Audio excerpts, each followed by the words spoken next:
Hey, I'm Rachel Ngom from she'smakinganimpact.com, and we're on our 5-part series all about mindset shifts to build a successful business. And this is mindset shift number 3, knowing that the best is yet to come.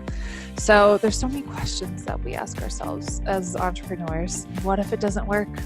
What if I make that investment and it doesn't happen? What if, right?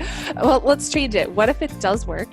What if your level of success is just beyond your wildest dreams? So a core belief that you need to develop is the best is yet to come. You're going to go through so many different emotions when you're an entrepreneur. I don't know if you've read the Entrepreneurial roller coaster by Darren Hardy, but it's like, shoo, one day you're on top of the world and then the next day the sky is falling. Normal. But you have to have faith in yourself that you will get through it and that the best is yet to come. So here's a quote from Les Brown. He says, keep the faith that the best is yet to come. Keep the faith that the next extraordinary version of you is being crafted even now, that nothing can deter you from keeping your commitment to achieving your goals set for today, that you can better your best. Keep the faith.